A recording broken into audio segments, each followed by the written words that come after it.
What's up my beautiful ladies and gentlemen, let me hope that you are fine. My name is Badon nk'ibisanzwe.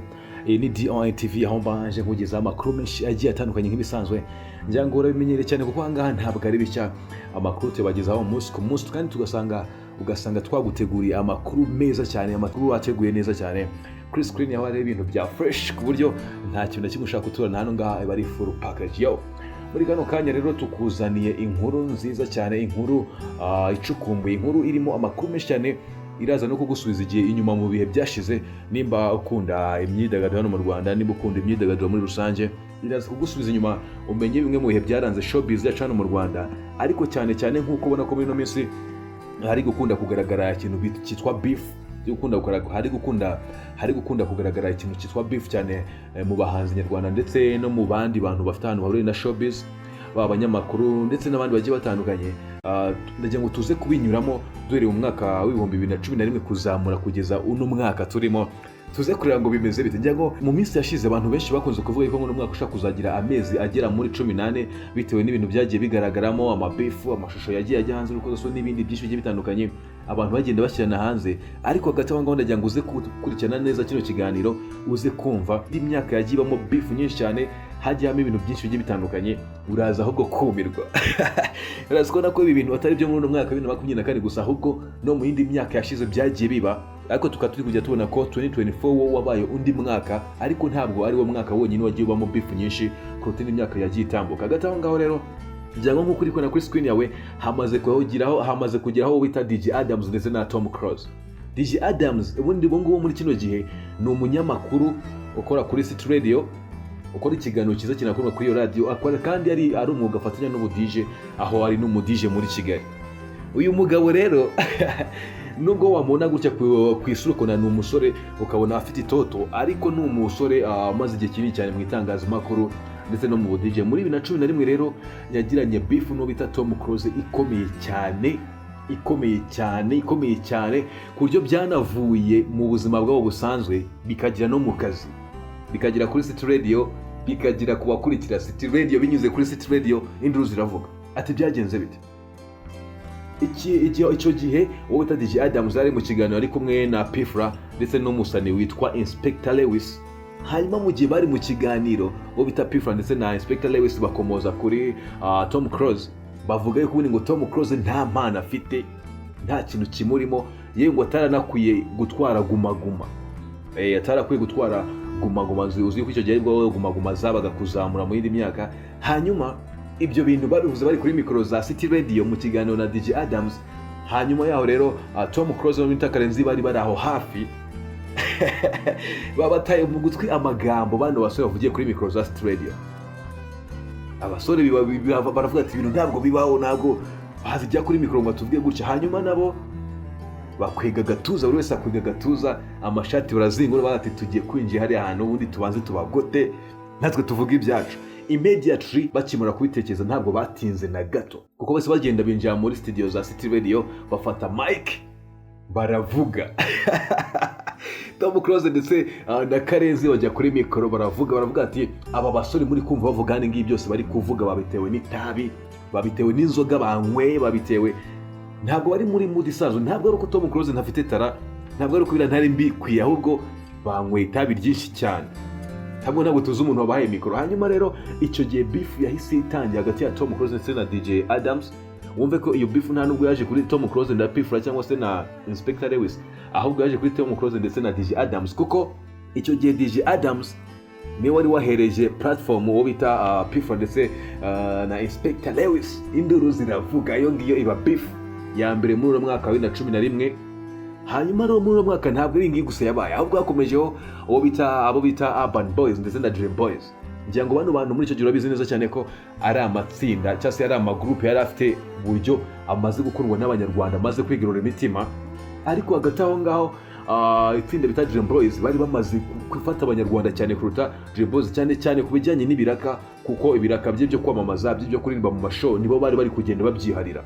Ngira ngo byuka neza cyane ko Dream Boys yarimo Platinum ndetse na TMC, mu gihe Urban Boys yarimo Hambo Jizo, irimo Safi Madiba, harimo kandi na Nizo Kabos. Ngira ngo iri tsinda rero rya Urban Boys bagize ishyari ry'uko Dream Boys barimo barabafatana ibiraka byose bari kubikora bavuga ati ibintu ntabwo byumvikana, twakabaye turi gusharinga ibiraka bakora kimwe natwe dukora ikindi, cyane ko cya gihe cyari igihe cyabo cyo kwiyubaka, buri wese avuga ati mbona amafaranga njye hano ngeze umuziki, njye hano nigeza ku giti cyanjye, cyane ko muri cya gihe abahanzi banafatwaga nk'imbobo, ntabwo bahabwaga agaciro cyane nk'uko ubu ngubu umuntu akora umuziki ari akazi, ahubwo bafatwaga nk'imbobo. Rero buri wese yabaga afite inzozi zo gukora kugira ngo abone amafaranga, agire ahantu yigeza, niba afite family agomba kwitaho ayiteho, akore nyine bigaragara.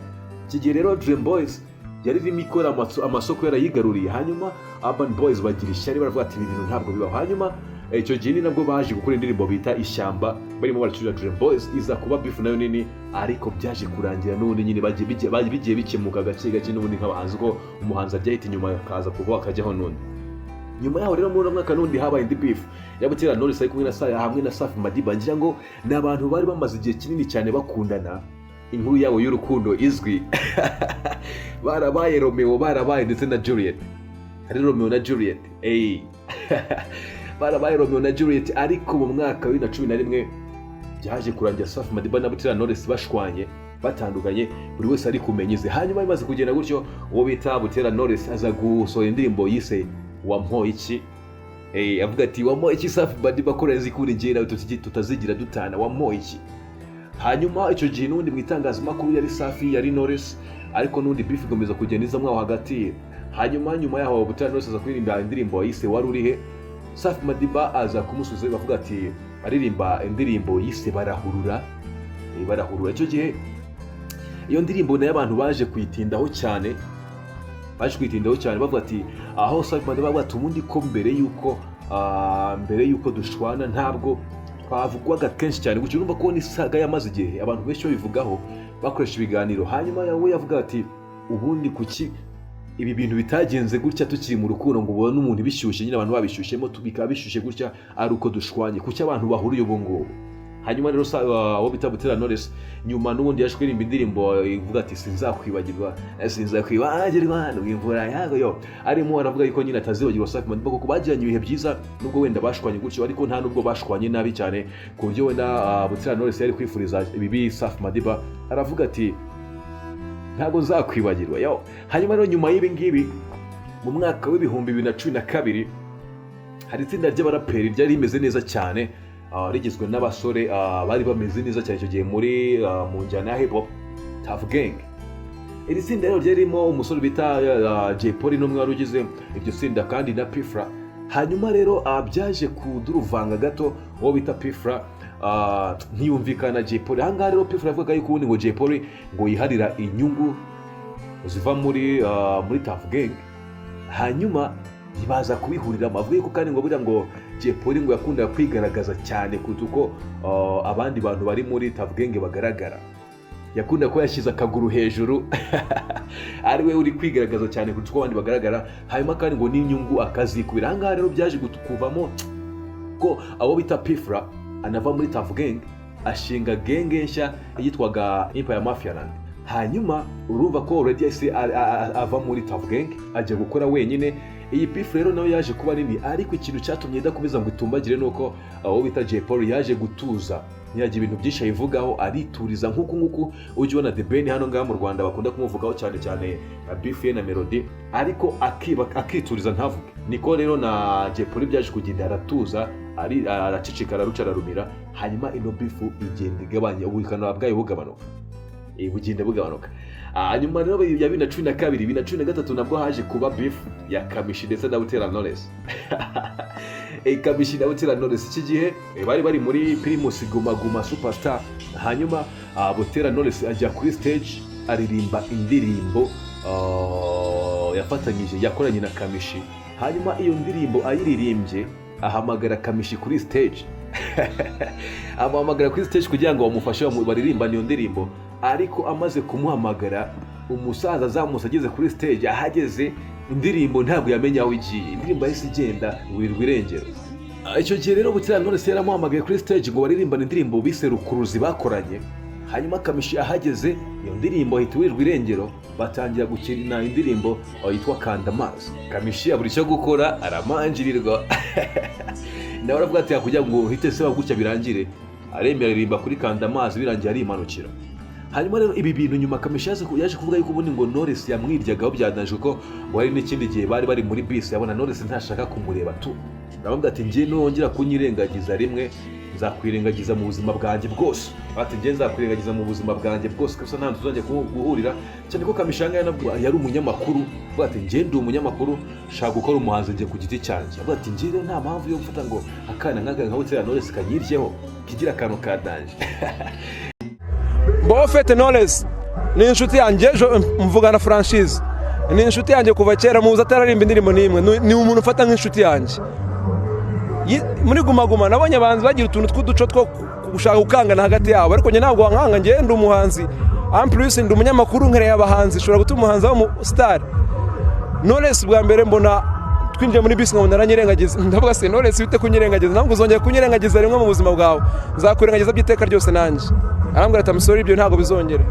agiye kuri stage akoze ikintu nk'icyo ntiyeskwije mbara ko ubu star abukiza imbere muri kano kanya ino guma nirangira tuzicara tuganire yo nyuma rero yino beef ya Kamichi muri 2013 nyuma n'ubundi bwo hari muri Primus guma superstar habaye indi beef yo bita Ian Imanzi ndetse na Young Grace iki gihe wo bita Ian Imanzi yari kuri stage hari haciyemo iminsi myinshi wo bita Young Grace bakunda kumuvuga cyane ko ngo yiyoberanya ngo ari agakecuru kandi banakunda kuvuga ko ngundi ataka bajya muri Primus guma superstar hanyuma iki gihe hari muri season ya kabiri Ian Imanzi rero ubwo yari kuri stage yari umu MC ni wakundaga kwemusinga bino bitaramo bya Primus guma superstar ubwo yari kuri stage Young Grace amaze kuririmba yaramufashe yaramuhagarika kuri stage gato batwese gato kumanuka stage turisi gato yarangije ramubaza ngo ese Young Grace ubundi koko abantu ko bakunda kuvuga yuko uri Kecurini ayo magambo nkoresheje niko yabivuze ko dukunda kubona abantu bavuga yuko uri Kecurini nibyo koko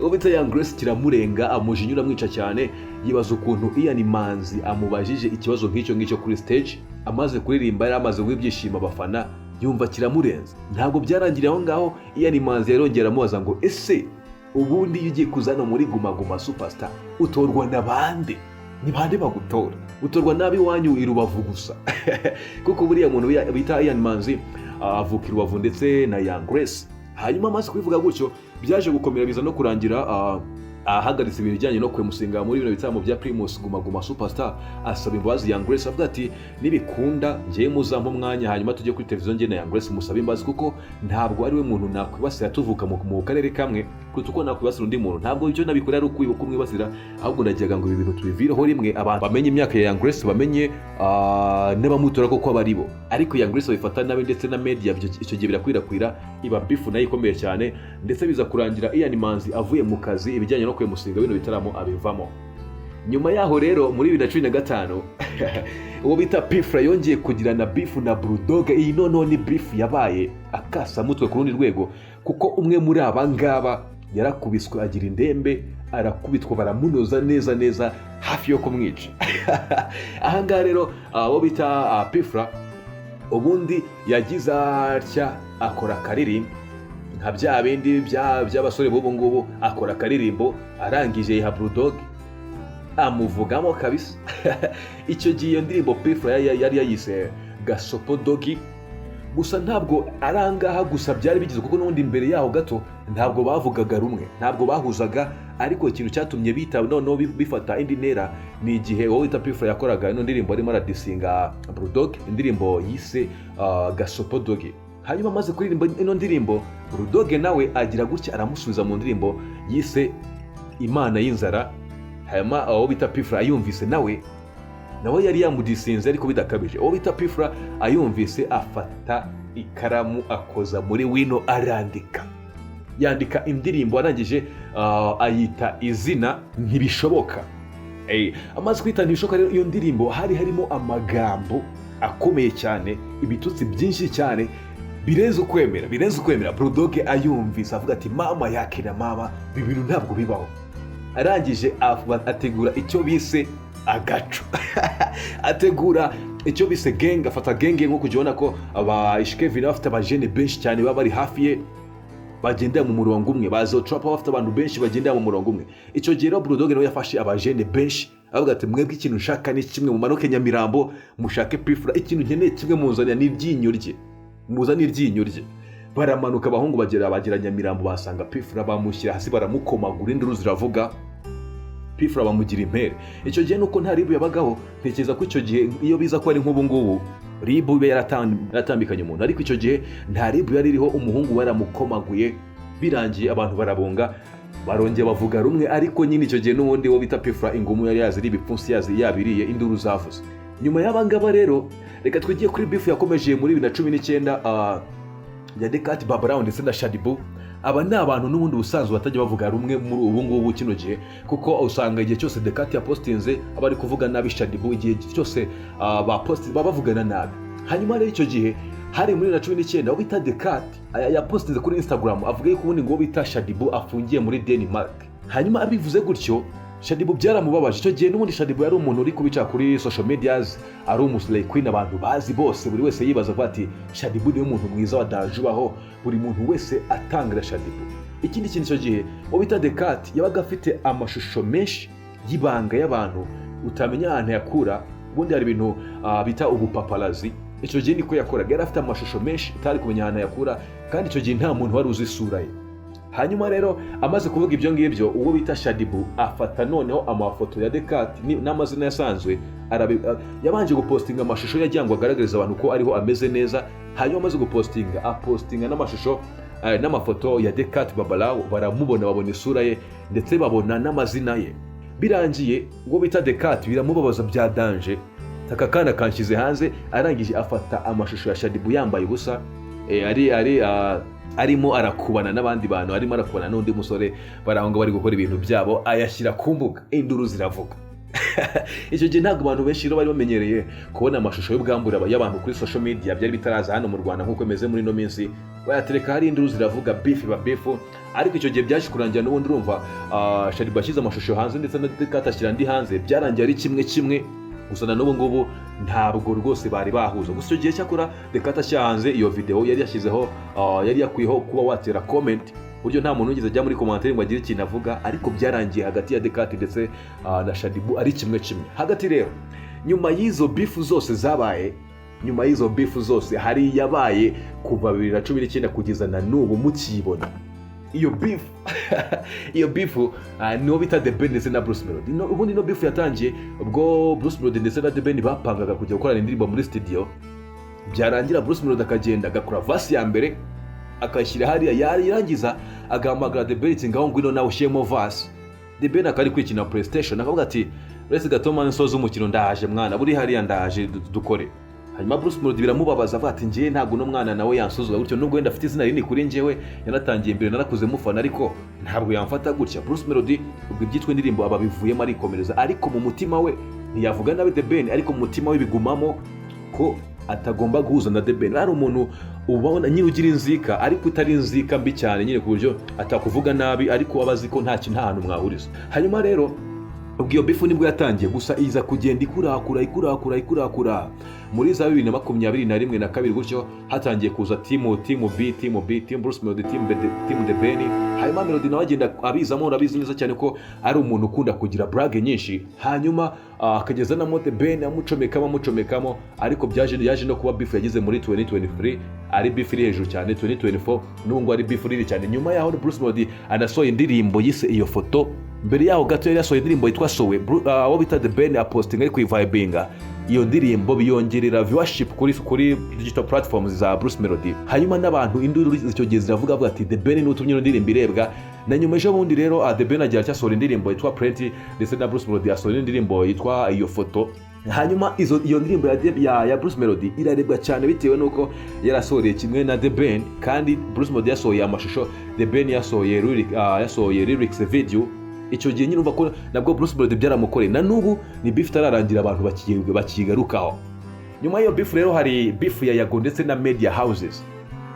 Beef ya Yago n'ibitangazamakuru bigiye bitandukanye ndetse n'abanyamakuru bagenzi be, aho Yago yavuye ku murongo abanyamakuru barimo Sabe, barimo Emirene, barimo n'abandi benshi. Aravuga ati aba bantu mubashyire dustbin, abangaba bagomba kuzicara bakansaba imbabazi, bose batondeka ku murongo, induru ziravuga. Ubundi ashyira hariya hashtag ya Big Energy, Big Energy ba Big Energy, birenga itangazamakuru, birenga imiziki, bigera muri RIB, abantu bose bacika urondogoro. Ubu ngubu ahantu hose ugeze ni Big Energy, Big Energy ni Big Energy kuri social media no mu baturage bisanzwe, kugira naho habaye igitaramo Nyagatare, hanyuma Bruce Melody yajya avuga ati barimo barivugira Big Energy, yavuga icyo avuze cyose bakavuga Big Energy, bafite n'ibyapa bya Big Energy, bose babimanitse. No beef rero nayo ni nini cyane, ni ibintu byateye zagara hano, ibintu birakomera kabisa. Hagati aho ngaho rero, nyuma y'izo beef zose 10 maze kukubwira, nagukubita ka bonus beef ko bitazo trap ndetse na Holix ukorera mu kwa Ishkevin, nayo ni beef yaje